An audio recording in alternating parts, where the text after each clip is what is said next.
is to live in an equal right democratic state, whether it's 1, 2, or 10 states. That's the only way we will be able to continue to exist there.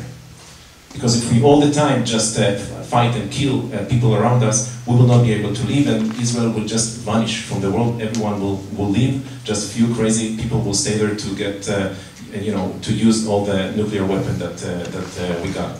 So this is the real threat of Israel, and the only way to exist there is by being a democratic state of equal right. And when we are talking about equal right, it means that Andrew, that just asked the question from a Palestinian family, should have the same right just like me. It doesn't make sense that everyone can go there if they are Jewish or they converted to Judaism, but Andrew cannot go back. It just doesn't make sense, and this is not democracy. And I think that for the last sentence, regarding BDS as not effective. If BDS was not as effective, and this is to you, Kathleen, the response by the Israeli government was not as strong. Israel is now, as I said at the beginning, is engaging in passing this law against even talking about the BDS. So if BDS was not effective, the response to the BDS was not as strong.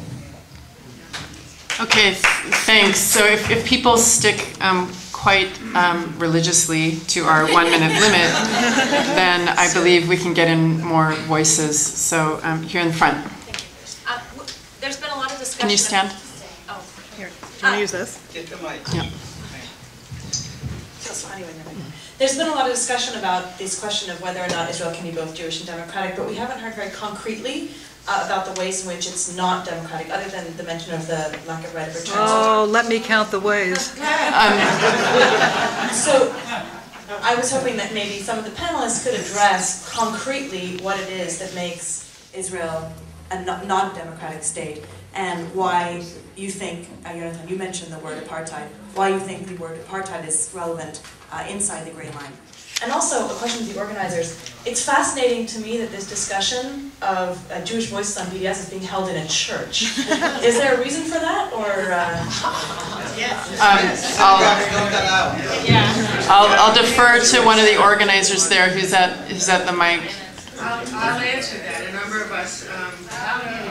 of us approached every synagogue, every Jewish center that we could think of in New York City, and we're turned down in every single case. So, and that's exactly why I'm standing here online. It's a question to the audience. Many of you, I think, feel that this is a very powerful and informative and good discussion, despite the fact that the room is so hot. We never expected to have so many people, and I'm thrilled about it. If any of you has any suggestion about a Jewish community center or synagogue that might host a discussion like this, please come and talk to us, and we will work with you and we will make it happen. And we'd be so grateful if you could do that. I'm hoping these next few comments we can try to steer things back to the question tonight, which is, should we be engaging in the tactics of boycott, sanctions, and divestment? So I'm going to ask for hands of people who want to address that. Yes, at the mic. Actually, I don't know if you want to answer that question or not. Can everybody hear me? Yes. All right. Listen, I'm 36, I'm a history teacher, and I'm Palestinian. And this is actually to the crowd over here. I just want to applaud you all as a Palestinian to see all this, and you just solidified what I've been saying for years. It isn't the Jewish people, it isn't the Israeli people, it's the governments. Whether it's American, British, Israeli, whatever, it's the governments. So everyone who addresses me and says, are you Palestinian, you must hate Jews? Of course not. It's the government. So again, I applaud you all, but it's going to make one quick thing. Palestinians want to police their own people. We want to come in and out. My mother is waiting 2 more months for her to enter back Israel. To enter back into Israel. Because it's a 9-out, 3 months in policy for Palestinians, even though she was born there.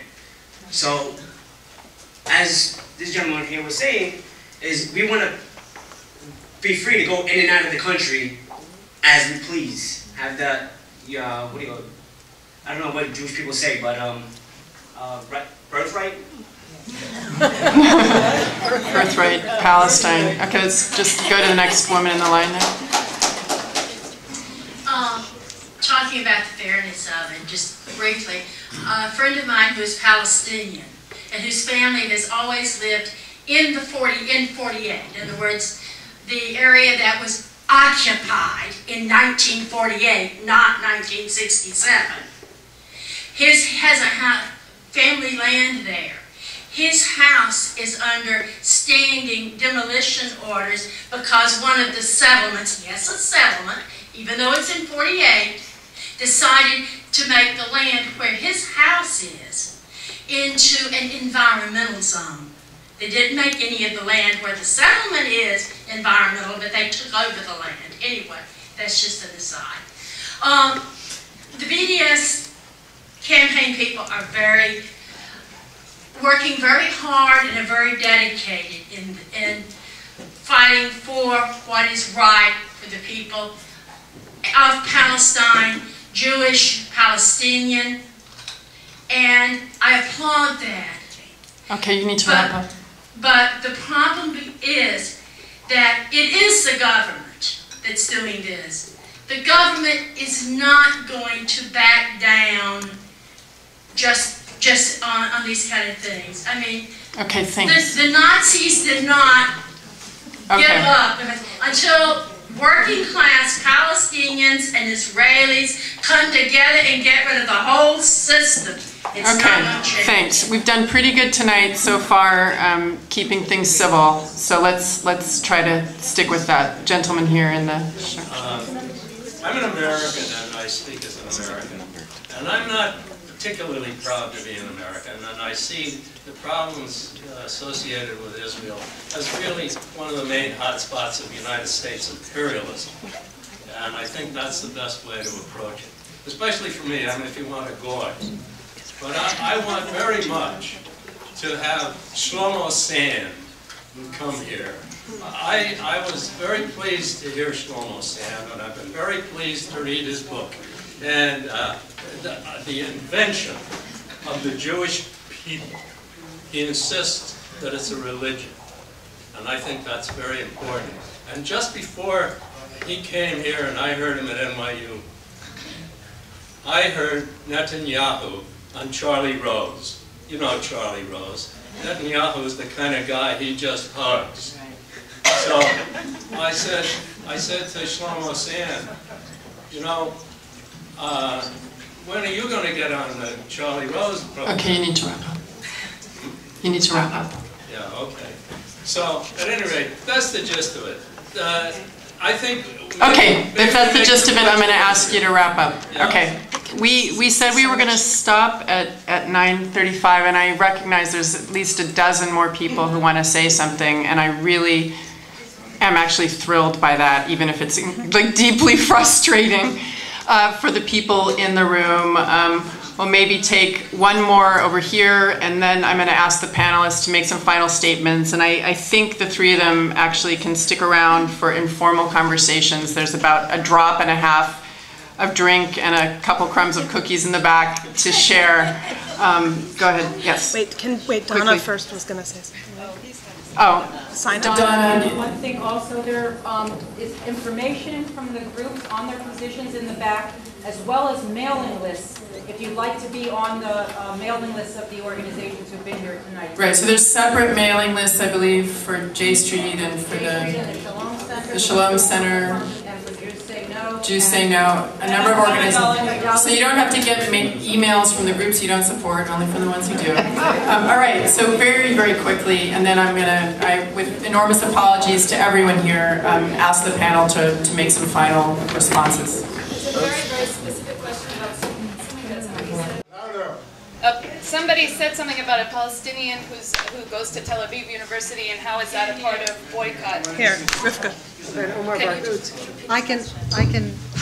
I wanted the panelists. Mr. Barghouti is a supporter of BDS, but Mr. Barghouti also goes to school in Israel. It was just a point about hypocrisy, not a big deal.